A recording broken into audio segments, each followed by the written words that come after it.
Let Lizzie Borden. Yes. We used to jump rope to this.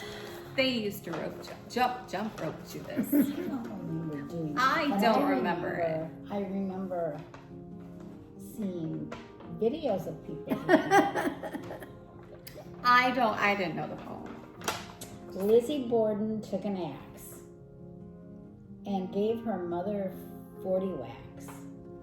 When she saw what she had done, she gave her father 41. Is that true, Bekki? No. No, it was not true. Although that is the poem, the rhyme that is ingrained in the brain.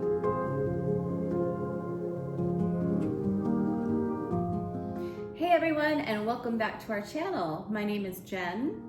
I'm Donna. And I'm Bekki. And we are Criminally Curious. Stay tuned for our next video.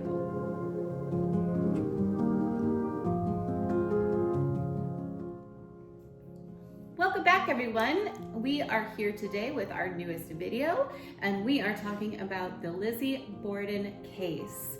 Just recently, we visited Salem and we had the opportunity to visit her house, which is now a bed and breakfast. And we also took the tour, which was amazing.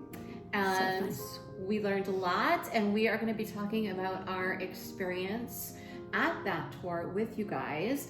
But first, I'm going to set it up for you. We're going to give you a brief summary of what happened. And I'm talking about the murders of her parents. We're not going to go into a lot of gruesome detail. We're not going to go through the autopsies or anything like that, so no worries there, but we're going to give you a little bit of an overview with that. And then I'm going to show you some pictures that I took while we were at the bed and breakfast, showing you the layout of the house, because the layout of the house later is going to be very important to the investigation of the murders of her parents. So I took a lot of photos of that. So we'll show you what we have. And then the best part of this is going to be our discussion about our theories, our experiences, and possible motives of some of the suspects involved in this case.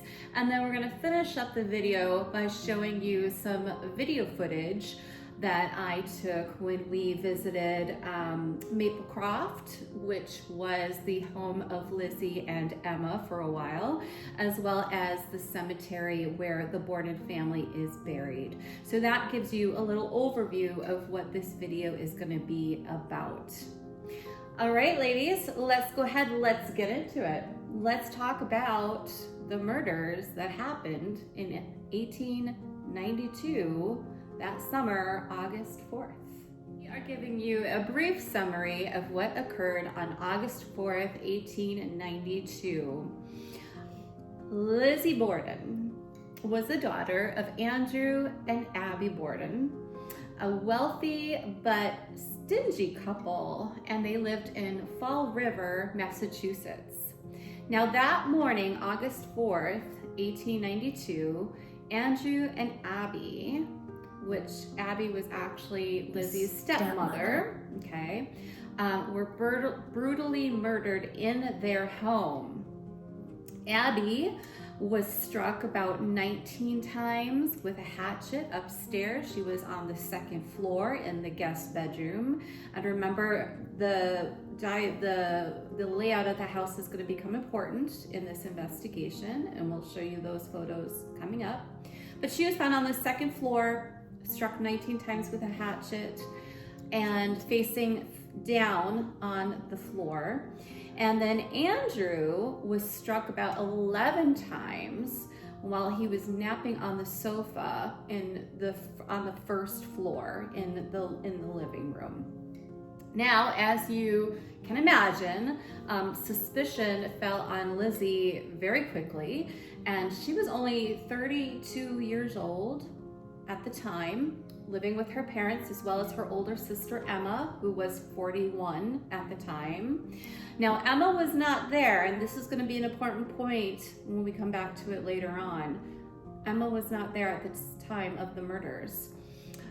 Lizzie she was at home during those murders. And of course, her relationship with her stepmother became a point of conversation because that relationship was strained. They did not have a great relationship.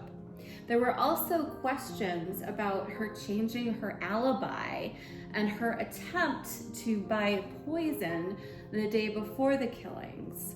However, in their investigation, they found no bloody clothes or murder weapon that could be tied to her. In other words, they found no evidence, okay? But Lizzie was ultimately arrested and stood trial in June of the next year, 1893. The case drew national attention, partly because of the gruesome nature of the murders, of the crime, which was unusual for that time of a woman with her social standing to be accused of such a violent act. The jury deliberated for about over an hour or so before finding her not guilty, and so she was acquitted. But they found her not guilty largely due to the lack of evidence, physical evidence against her. So despite her acquittal, Lizzie remained a controversial figure. She lived the rest of her life in Fall River. She chose to stay there. She could have moved. But the sisters stayed there. They bought Maplecroft. They lived together for a while, but she was still not accepted by her community. But she remained there until her death in 1927. The case was never officially solved and remains to this day one of those most infamous unsolved murders in America history. This year, ladies, was the 133rd anniversary. Going to the house was really fun. It was a lot of fun. We walked in the front door, and it was a little entryway, and to the right were some stairs that went up to the girls' bedroom, and to the left was a living room.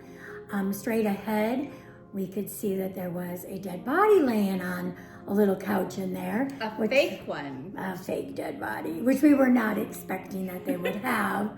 The duplicates of the dead bodies laid out the way that they looked when they found them. So that was really fun. It was a nice surprise to see. Which they keep there. They keep when there. They rent those rooms out for the Yeah. bread. Even when they rent it out as B&B. not an Airbnb, a bed and breakfast. Yeah. They leave the bodies there. So, The fake ones. The fake bodies. Not real ones. Fake bodies. Just want to make that specifically clear. And they say they find them all over the place, that people move them. So that was a fun story. So we saw the dining room, which we found out they actually did the autopsy on the dining room table. So that was a little tidbit we didn't know. Both autopsies, yeah. Which was very common at the time, that they did the autopsies at the home, and also the funeral at the home of the deceased as well. They even showed us autopsy pictures, so that was not fun. But they were at least in black and white, so. That helped. Yeah. So we saw a dining room, the living room, and the kitchen, because it is a bed and breakfast. They have some modern appliances there, but they still try to keep it looking like it was back then. And then the study where the dad had been murdered, and they had his body positioned the same way as they found him, on a couch, and they had matched. Of course, it wasn't the original couch, so they had matched it to pictures. So it was really fun touring it. So that was the first floor. Yeah, that was really cool because, like you said, they had matched the pictures of the time that were taken, and they were carefully matching. Like everything it was new, but it looked as if it did in that time. And our tour guide did say that the windows, the overall structure of the home, and the radiators were original. which And I some of the found. flooring, didn't she And some say of the some floor of the and the flooring? flooring, yeah, the structure, the flooring was original, and I thought that was amazing. That actually gave me chills. I touched it, and it gave me chills. I thought that was like way cool. Yeah. Well, you know me. Yes. And so we're gonna go ahead and we're gonna insert those photos here so you can see some of the rooms on the first floor that Donna just talked about. And not only that, you'll be able to see Bekki sitting next to Standing the next to me, yeah. autopsy table. She will be sitting Oh, next to the autopsy and standing table. next to the body. And standing next to the body as well. The fake one. So I'm going to insert those pictures.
Okay, now we're gonna enter into the upstairs where all the bedrooms were.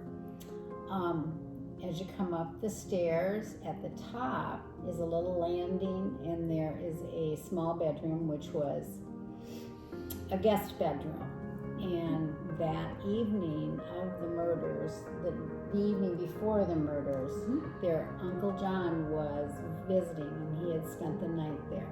This would be the Unexpectedly. husband. This would be the husband of Well, Mr. John. Borden's first wife. No, her No, brother. her John. brother? Yeah, Okay. John Morris was Lizzie and Emma's uncle from his first marriage. So it would have been The brother Yeah, the of brother. his first wife. Yep. Yeah.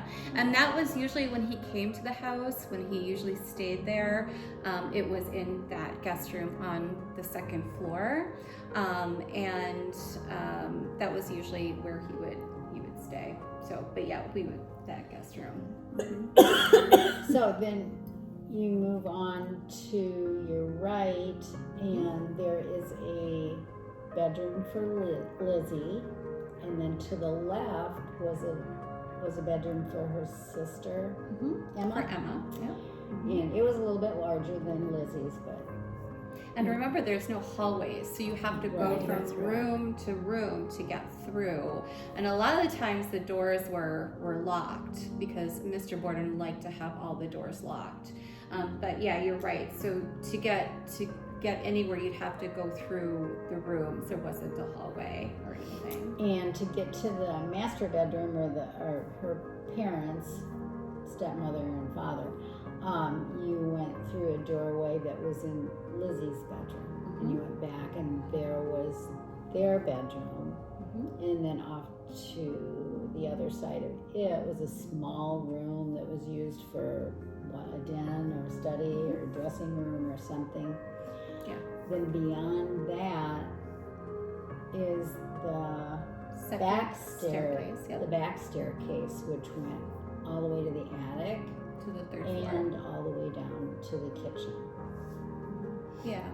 So on the second floor, I think what's important to note from our tour guide was that she always said that the door between Lizzie's bedroom and her parents' bedroom was always locked. I think that's an important thing to note, especially when we start to talk about the case. And then over on the parents' side of the house is where you do have that second back staircase that leads up to the third floor.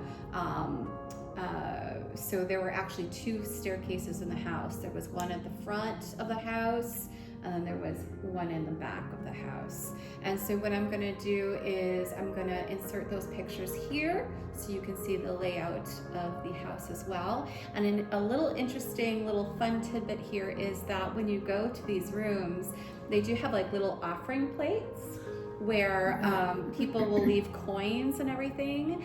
And so our tour guide said that there were stories of people taking some of the coins and then bad things happening to them, and then they would send the coins back and say,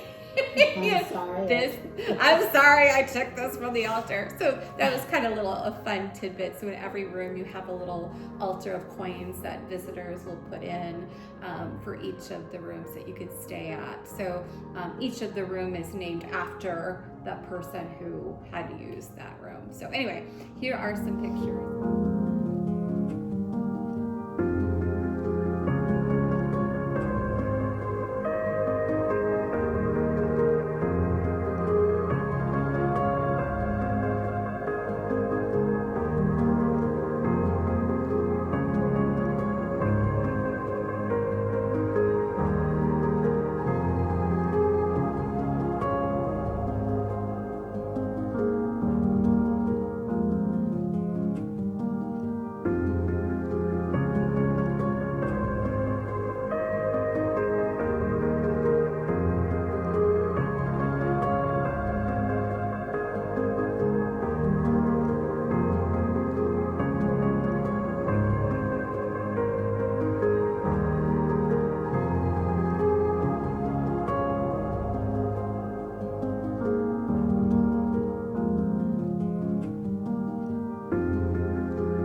Next, we went up to the third floor, which was where the servants lived. The servant, her name was Bridget Sullivan, who the family called Maggie, and she was an Irish immigrant.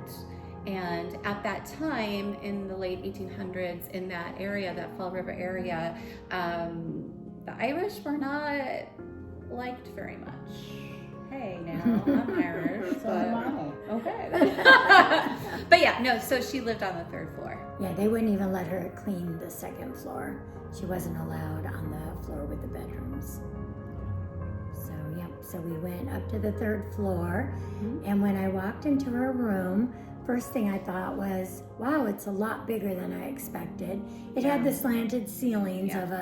of an attic room, but it was really big. It was spacious. And it was It was cool. very wide instead of narrow. Yeah. It was. And you could walk, It was yeah. so wide. Yeah, Yeah. it was. It was bigger than I thought it would be. It was bigger than I thought it would be. And it was cold, and I decided it was because it was haunted, but it could just be because it wasn't I did feel well insulated. I did feel a little chill as well. That was my mom just passing by. But anyway, but I also felt a little kind of chill. But you can also rent her room out and stay there as well. You know. Okay. But so not my mom's room. We're talking about Eliza's room. Bridget's Bridget's room. But yeah, so it was kind of sloped, but it was more spacious than we thought it would. And then attached to that were a few other bedrooms. I believe that one of the other bedrooms was for like his business associates if they would stay over to his house. There was another room that we don't really remember the story, but a lot of the guests call it the children's room because a lot of the guests leave different stuffed toys, and it's also believed to be haunted. They said they heard like giggling, little kids giggling and stuff up there. Yeah, and that was slanted as well. That room actually seemed a little smaller than Bridget's room, but maybe that's just the way that I'm remembering it. I'm not sure. But then from that 3rd floor, you would take the 2nd staircase down to the 1st floor. That would be your To the kitchen. the kitchen, to the 1st floor on the kitchen. And so what I'm gonna do is insert the pictures from the 3rd floor. And then we are going to finally get to the most haunted part of the house, apparently, which is the Basement. basement. And we had to pay $7 extra just to go down there. Yes, we did. $7 extra if you want to go to the basement, guys. If you're planning a trip out there, $7 extra bucks.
We are in the basement, which costs $7 extra bucks if you'd like to tour it. But it is supposedly the most haunted room in the house.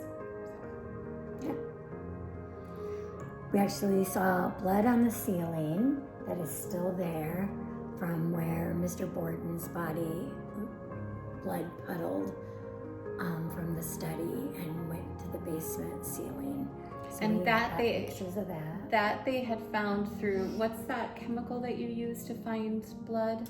Oh, the stuff they spray? Yeah, what is that? I don't know, but everybody knows what we're talking about. Okay, yeah, you could see it on if you look Luminol. up Luminol. Okay, yeah, you could see it when you look up at the The ceiling. boards. The Yeah, boards. and I do have some pictures of that I will be inserting after we talk about that. But yes, you could see that, and that was kind of freaky. That was actually kind of freaky to see. Yeah. That it was still there after all these years. Yeah. And again, a lot of the structure, according to our tour guide, was original. She said, I asked her afterwards if it was the original because it was like cement or whatever, but it would have been dirt at the time. But the structure itself was, again, original, and some of like the wood boards that were exposed was all original, the whole structure, which again, I thought was amazing when you think about it. And I was going around touching it, and again, I got kind of like the chills just touching like the actual part of the house. But I did not personally feel like anything, like any downstairs. Like I didn't feel cold or anything like that. I did think the blood spots that you could see were kind of freaky a little bit, but I didn't get any kind of any sort of other energy. And there's a very interesting story that our tour guide told us about, which was kind of a separate section of the basement. Yeah, there was a part that she let us go in, and through the little window you could see a yellow house. And she said that the person who used to live there was a relative. I think her name was Eliza Darlene Borden. Mm-hmm. And they think it was probably because of postpartum depression. She had just had a baby, but she ended up drowning both of her kids and then committing suicide. And our tour guide said a lot of people who go in that room would start crying. A lot of women would start crying or have a lot of emotion. I felt nothing when I went in there. Me too. Yeah, I didn't either. I didn't feel anything. Yeah. But that was I think that was a little interesting story that she had mentioned, and it was a relative of Lizzie's, and she apparently, haunts that part of the There was basement. also a cat ghost there, and a shadow ghost, like a 9-foot or 7-foot shadow ghost that they talked about. I saw none of them, and I wanted to find them with my $7 I paid. Yes. And I felt or saw none of them. We did see paw prints to the cat That was cool. that had walked through cement. So I don't know if I did get a picture of that. Yes, and I did get a picture. They had I don't know what you call it, with the technology that they use with heat to find ghosts and stuff, but they had I don't know what it was. It was like a picture that showed you where the hot spots were from, I think, the ghost hunters or something like that. And I have a picture of that as well that I'll be putting up here when we show you those pictures from the basement. and there was one that's area they interesting. keep painting over, and no matter how much paint, Yes. you could see a face like shining through. After no matter how many times they painted it, and we have pictures of that also. Yeah. So I think what I'll do is I'll go ahead and insert those photos here so you can take a look at the basement and see what we're talking about.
All right, ladies, it is that time where we are going to discuss our theories.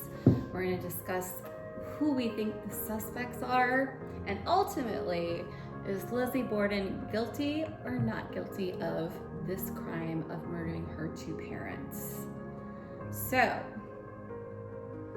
who would like to go first? Well, let's talk about some of the evidence they told us about. Yeah. For instance, they said that Lizzie Borden tried to buy poison the day before. And I think there was even a newspaper article about where she tried to buy poison. Yeah, so what I did was I actually bought a replica of the newspaper that came out the day after. And there's this one section in here, and I'm just going to read you just a little snippet of it because it's really long. And they are talking about going to this pharmacy where apparently Lizzie had inquired about buying some sort of poison. And quote, "So the officers then led the drug clerk to the residence on 2nd Street where Miss Lizzie was stopping for the time being. The young man was not previously well acquainted with the young woman, but he told them that he could identify her at sight. Quote, he did identify her and in the presence of the police officers informed them that she was in his place of business and made inquiry for a bottle of poison," end quote. Yep, she denies it, but what motive would this boy have to lie? They denied her because she didn't have a prescription. So did she try to poison her parents? And then when she couldn't get the poison, she decided to use an axe.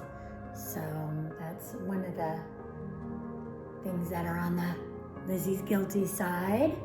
There's definitely that theory going around that she did inquire about poison, and of course, around that time, I hate to use the term, but for females, for women, poison was their thing to do in terms of if you're gonna murder somebody. It's cleaner, it's easier. I hate to use it in those terms. However, I'm gonna play devil's advocate because I was researching this and I watched a video, and the video was with this writer, and he's written quite a few books on Lizzie Borden, and I wrote his name down somewhere. Rich Little is the author. Rich Little, yep. And according to him, and according to his research, the pharmacist that this newspaper said who had placed Lizzie at the drugstore, according to Rich Little's research, the pharmacist could not ID the woman who wanted the poison. And this drugstore where this pharmacist was from was actually not the drugstore that Lizzie usually went into. So the police actually brought the druggist over to the house because he said he might be able to recognize them, had all the women speak, and had this pharmacist look, and he could not ID her. Ah, okay. So,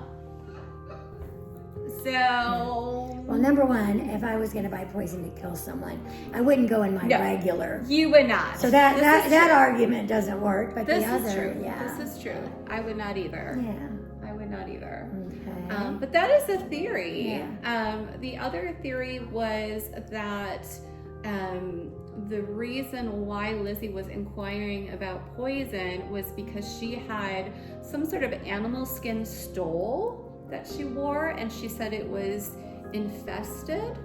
And so in those times in 1892, you would buy poison to get rid of your infestation of these animal clothes. And so this author, Rich Little, was saying that that was the reasoning for her looking for poison. Okay. So, Another thing that made her look guilty was that the maid said that she heard Lizzie on the stairs. yeah. And like we said, she couldn't have used the back stairs because that door was always locked that went through her parents' room. So if she went upstairs and killed her stepmother, she would have to come back down the front stairs. And the maid said she heard her giggling on the stairs when the maid the lock was jammed or something, and she said a little cuss word or something, and when Lizzie heard her, she giggled on the stairs. So that puts her upstairs, and her motive had been all over the place. She had been outside in the barn, she had been napping, she had been all sorts of different places. She did have a lot of alibis that changed throughout the trial, and But we did learn she was drugged. She was so upset about her parents' death that the doctor had prescribed her morphine, I think. Some kind of something to calm her down. Yeah. So they said that could explain her weird moods and especially during the trial. Confusion. That's Because when she was on trial, she was on a bunch of morphine. Yeah. So let's see, other things that make her look guilty. Her best friend said she saw her burning a dress. She claimed it was because she had gotten paint on it, and so she was burning it for that reason. But her friend said, you better not do that because there's a murder happened in here. But she testified she saw her burning a dress. So that was another thing on the bad side for her. And that would have been her next door neighbor friend, Alice Russell, who did actually testify at her trial about the dress.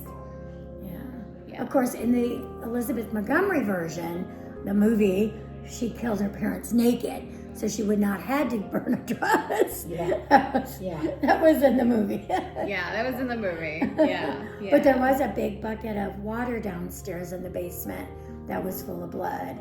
So had bloody water. Yeah. So she could have cleaned up in the basement. So there was that also. Mm-hmm. Was there any other evidence we heard against her? Well, I think one of the strongest motives of the whole case was financial reasons. The Bordens were well off. Andrew Borden had been married previously. His first wife had passed, and Emma was the eldest daughter, and Lizzie was about 9 years younger than Emma. Now, in between those two daughters, she did have another daughter who died when she was 2 years old from like an infant sickness. So that accounts for the age difference between Emma and Lizzie. And Andrew Borden worked hard for his money, and he was known as a penny pincher. He had several businesses. He was in the business of renting out properties, buying properties. He was head of director of banks. He worked with John Morse, the girl's uncle, his first wife's brother, in cattle and horse trade. So he was busy. He was very busy. So they were very well off. They lived in a nice part of town, but not the nicest, according to Lizzie and Emma. They wanted to live in the hills. So the theory went, the higher you were in the hills, the richer you were, because that's where the mansions were, where the parties were, and apparently the girls that's what the girls wanted. They wanted this that's- And they status, wanted That's modern where electric, the modern plumbing. Plumbing and the Mhm. electric were in the hills too. Right, Yeah. right. So at the Borden house, they did not have electricity. They had that kerosene lamps. They did not have a telephone. Okay. Now, when indoor plumbing, they did not have indoor plumbing at first, but when it became available to their section of the city, Andrew Borden did get in the town. They had these hills. And the higher on the hills you lived, the richer you were in these mansions. And that's what Emma and Lizzie wanted, was the higher status.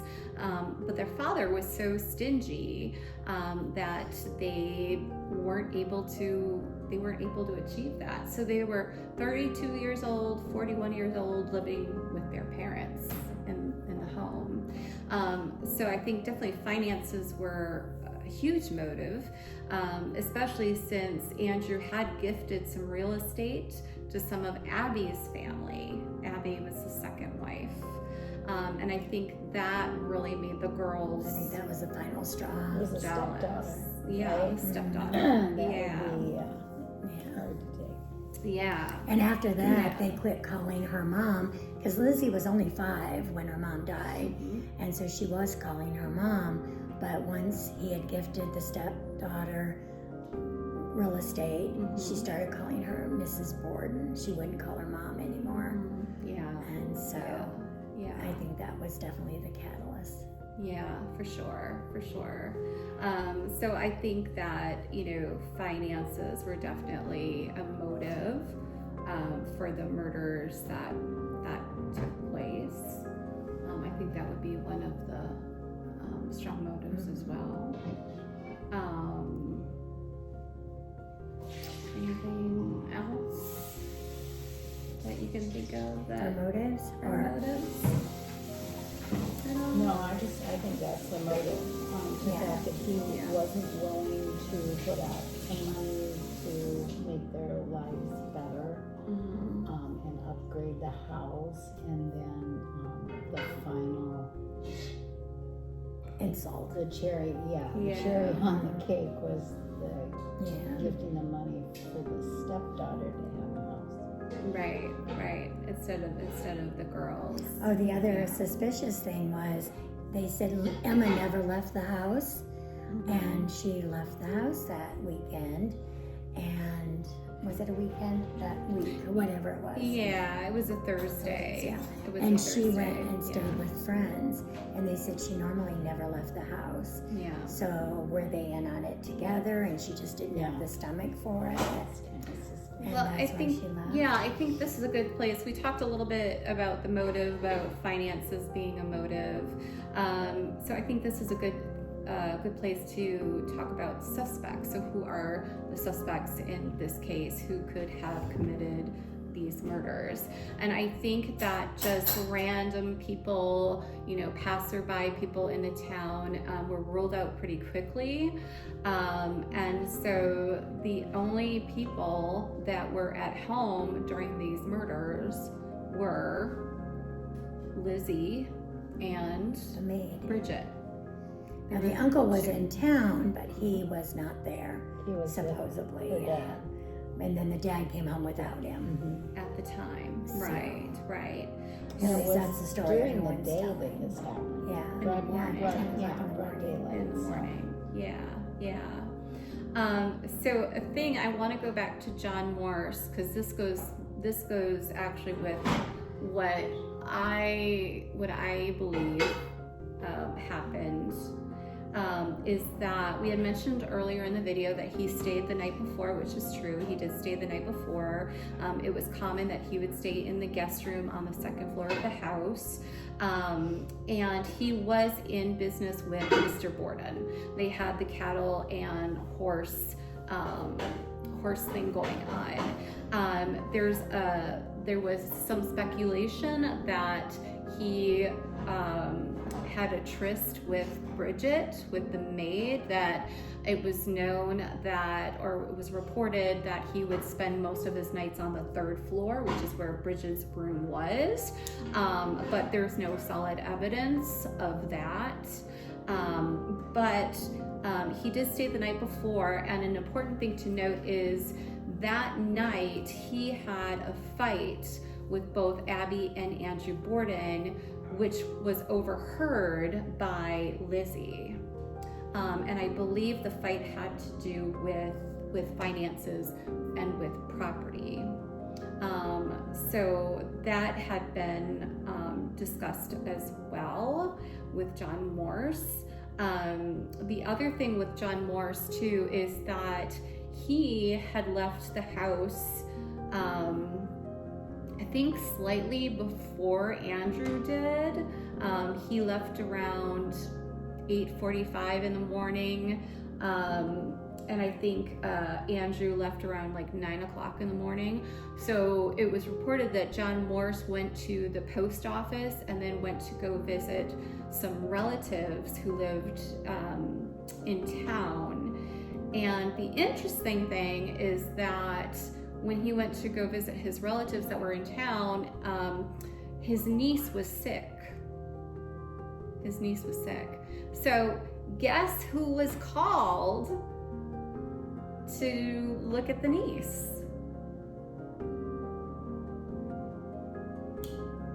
The same doctor that lived across the street from Lizzie Borden. The same doctor. So the doctor, Dr. Bowen, was called away at the time of the murders.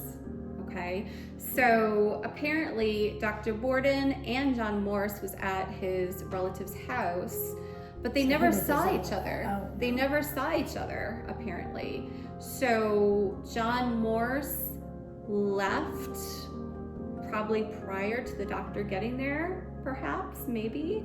And the doctor got there around 10:30 in the morning, and that's when John Morse apparently left.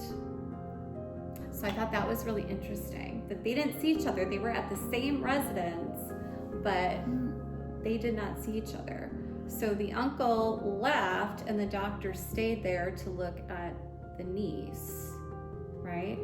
We also know that Go back up to that one. You said that the rumor was that he was sleeping with the maid. Mm-hmm. Wasn't there also a rumor John Lizzie was? Mm-hmm. Okay. Yeah, Also that Lizzie was sleeping with the maid. There was and that the rumor. dad caught them. That was a rumor too, and again, there was no evidence of that. So there's no evidence supporting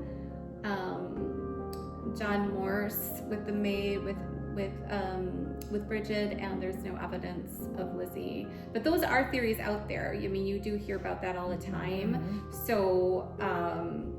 So I'm sure there's plenty of books and stuff to read about that. But the research that we've done, it's just been a theory. There has been no evidence of those two affairs. The suspicious thing about the maid is she, after all the murder and everything, she moves to, was it New Hampshire. Oh. Mm-hmm. She moved to New Hampshire and she got married and she stayed there until her death. Of the case again. She never spoke. Ever. Yeah. So did they pay her to never speak of it?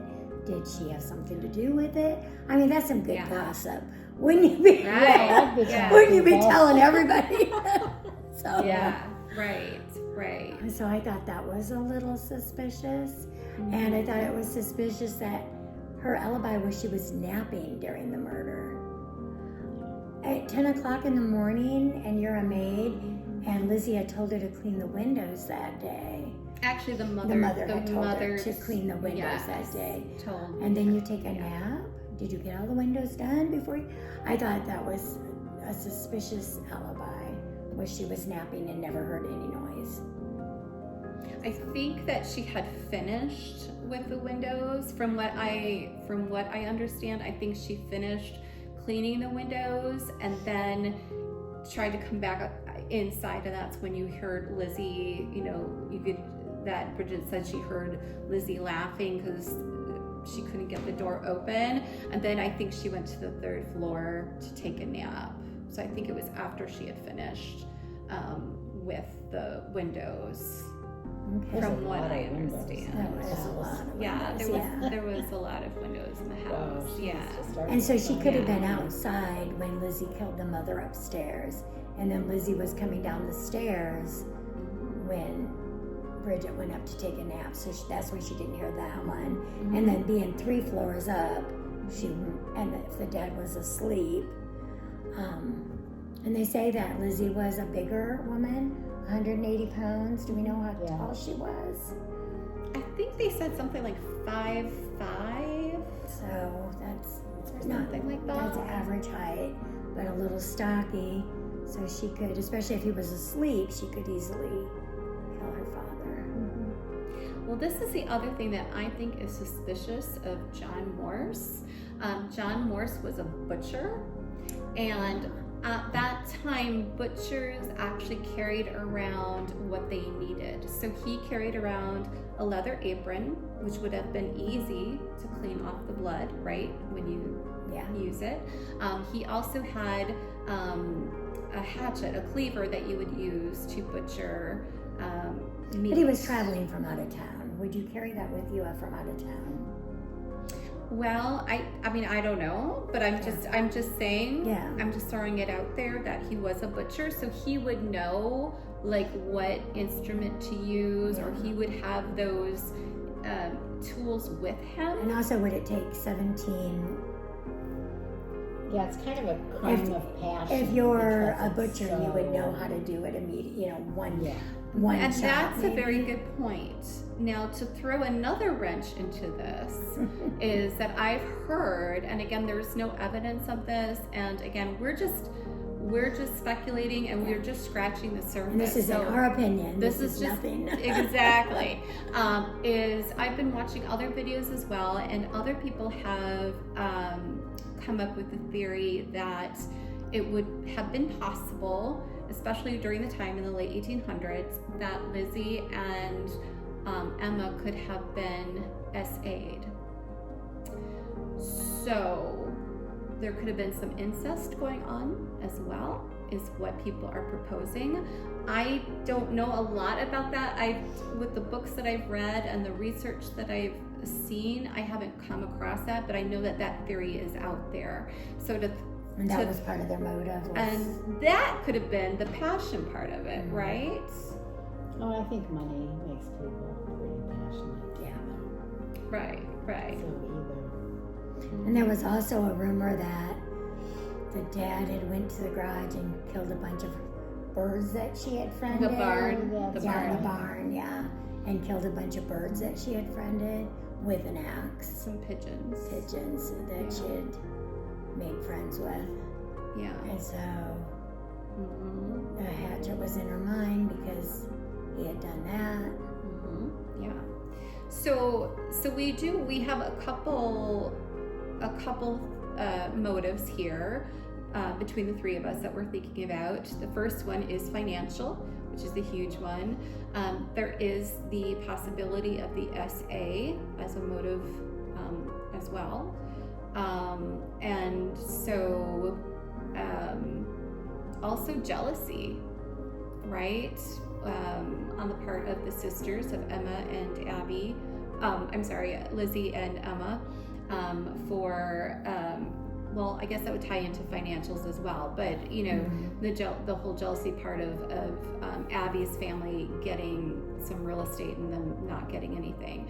Now, the other interesting thing to this is that we know that Abby was killed before Andrew Borden. 90 minutes. About 90 minutes or so.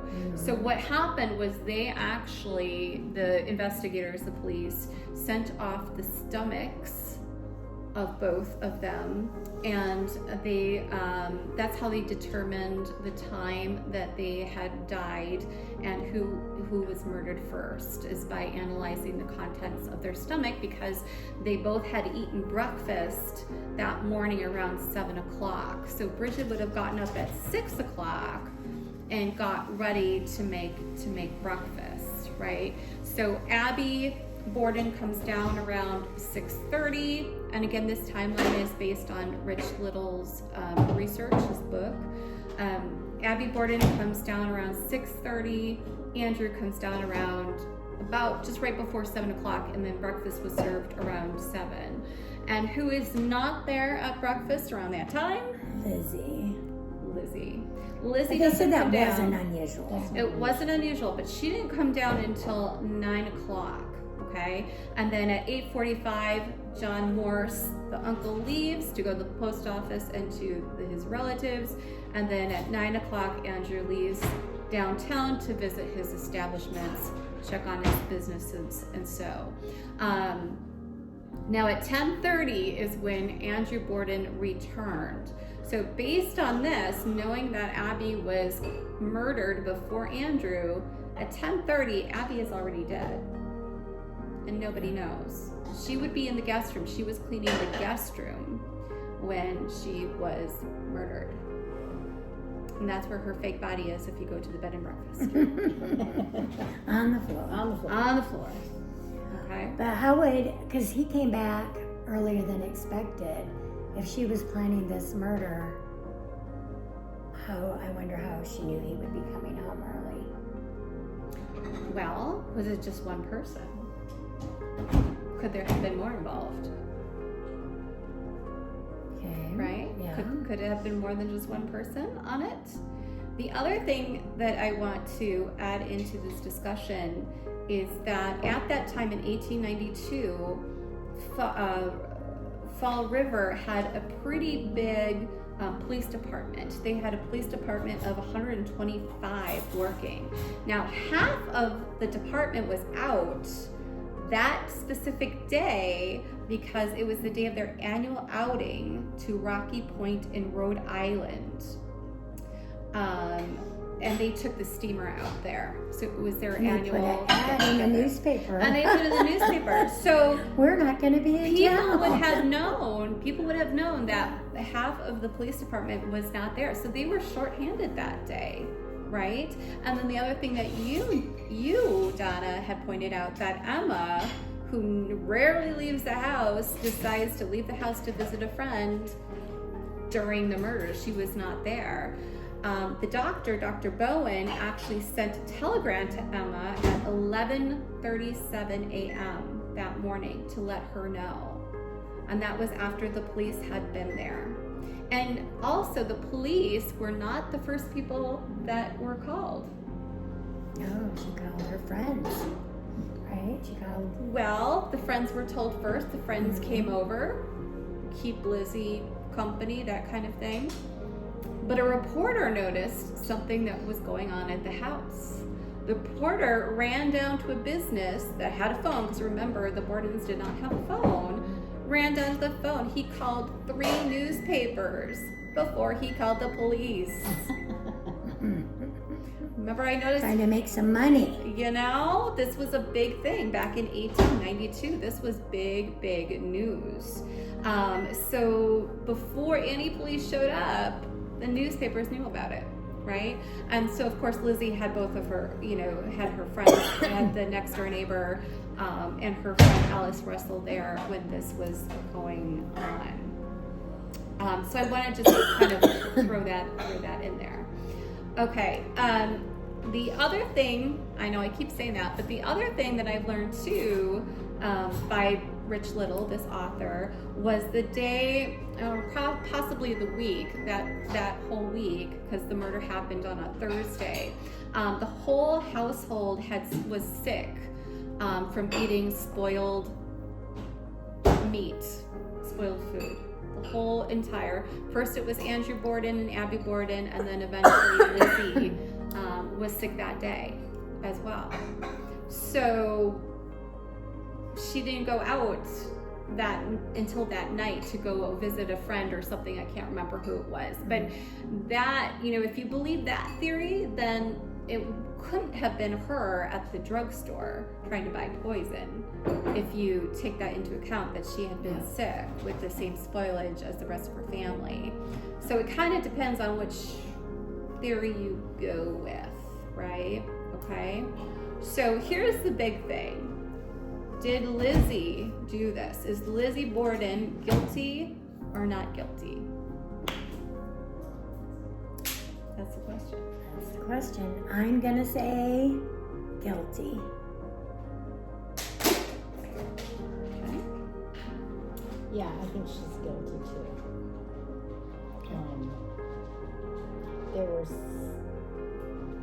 There were some people who talked about, and I can't remember specifically what things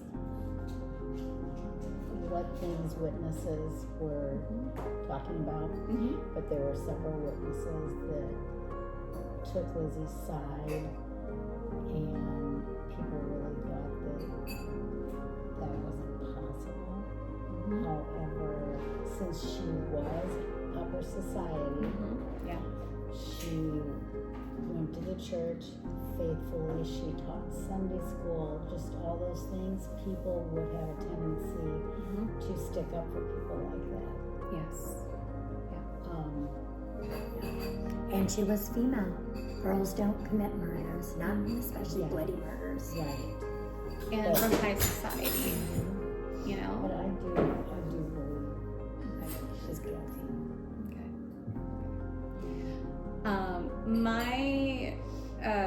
My thoughts on this murder have changed, have gone back and forth.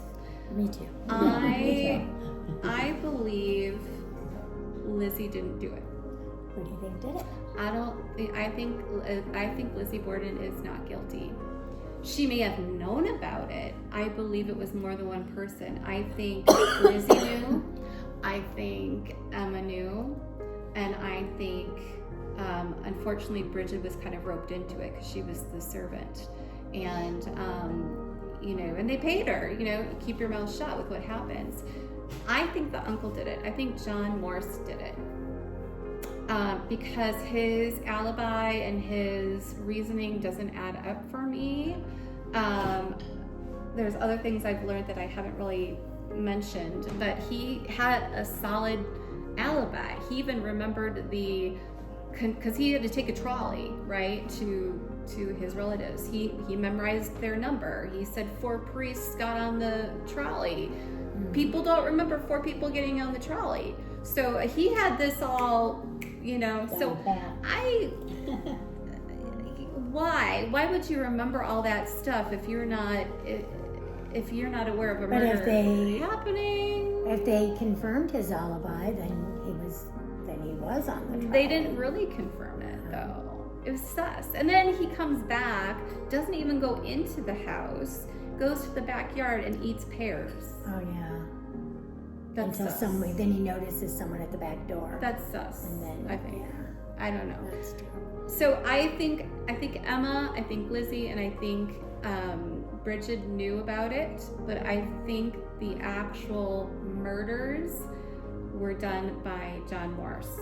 I'm just saying, that's where my head is right now. It could change based on more research I do or based on more reading that I do, but right now he is my prime suspect, number 1. So, no, that's okay. Another thing Bekki brought up is she's right. Lizzie was very into her church, attended church. She was a part of a lot of ladies' societal functions at the time, and was very well regarded. They had everybody as suspect, right? And Lizzie was number 1. Their number 1 suspect, obviously. On August 11th, remember this murder happened on August 4th. On August 11th, Lizzie was served with a warrant of arrest and she was jailed. She was actually in jail for several months. She was given good treatment, of course. The grand jury heard the evidence on November 7th of 1892, and then she was indicted on December 2nd of that year. Her trial actually didn't begin until June 5th of 1893, the next year. So she was actually in jail that entire time until her trial, where she was acquitted. Like I said at the beginning of the video, she decided to stay there and was, again, ostracized from society, but she chose to stay there. She and Emma inherited the money from their dad. They did move up into the hills into what is called Maplecroft. It is still there today. They lived together for quite a few years. They did We'll insert a picture of that house. Yes, we will. And then they got into a fight. I don't know what the fight was about, but Emma moved to New Hampshire and stayed there until she died. Now, Lizzie stayed at Maplecroft until she died as well. She died from, I think, gallbladder complications in 1927. 9 days later, her sister Emma died in the nursing home. Now remember, I said they were about 9 years apart in age, and here they die about 9 days apart in 1927. They are both buried with their family at the cemetery, at Oak Grove Cemetery. So what I'm going to do now is I'm going to insert some video and some photos. I have Maplecroft, which is the sisters' home. They lived there from 1893 to 1927. The address there is 306 French Street. Okay. The other location is called Central Congregational Church. That's at 100 Rock Street. It is now called the Historic Abbey at 100 Rock Street.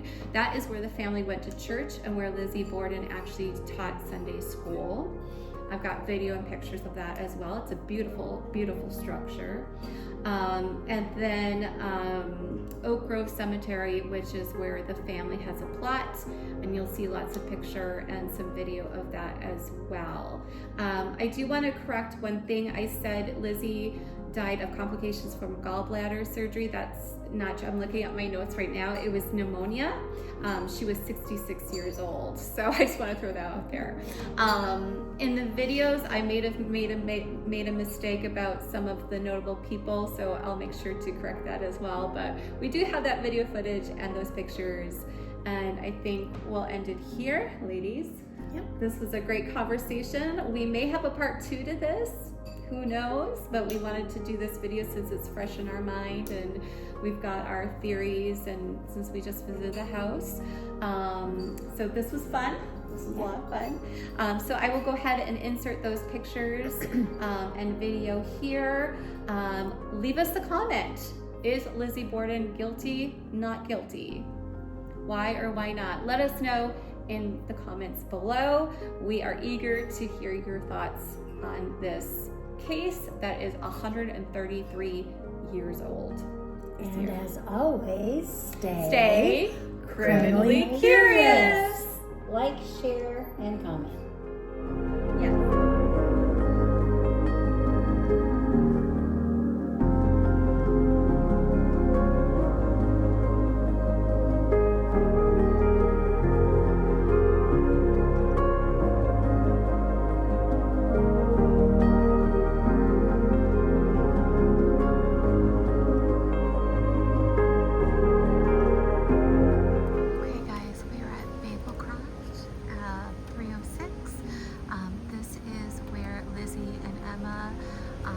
Bought a house and lived after Lizzie's trial. It's a beautiful color, beautiful, beautiful color. People do live there, so you're not allowed on their property, but it is still standing today, and you can kind of see here what their house looked like. And Lizzie stayed there until her death.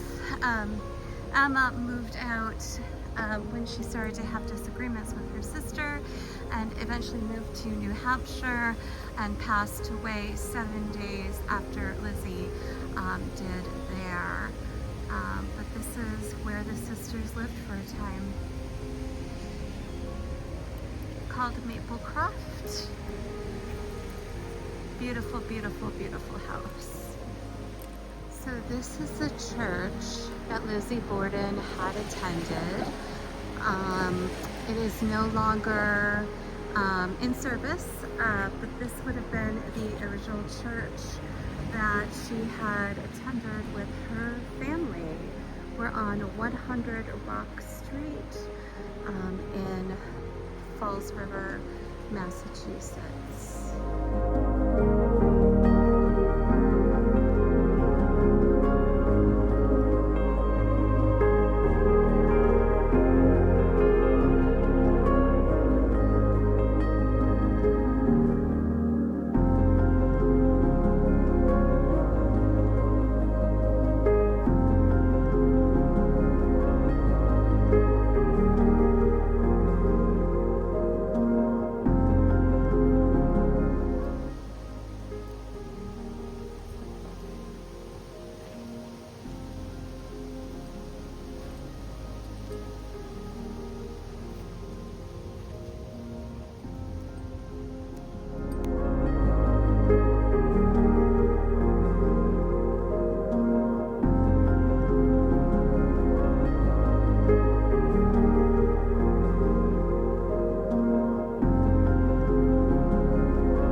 Emma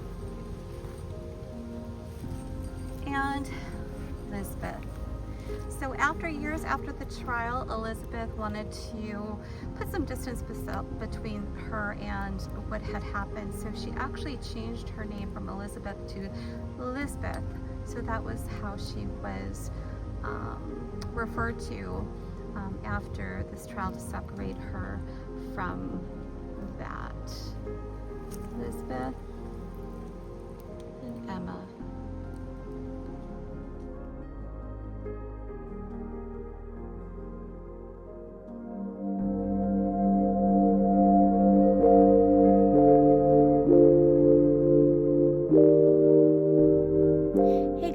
It's Jen. I just wanted to jump on here with a little postscript for you all. In the video, I just wanted to correct a few things that I might have misquoted. The first thing I wanted to correct was at the very beginning when we were talking about Abby Borden. She was struck 17 times with an axe, not 19. I think we went between 17 and 19, so I just wanted to correct that.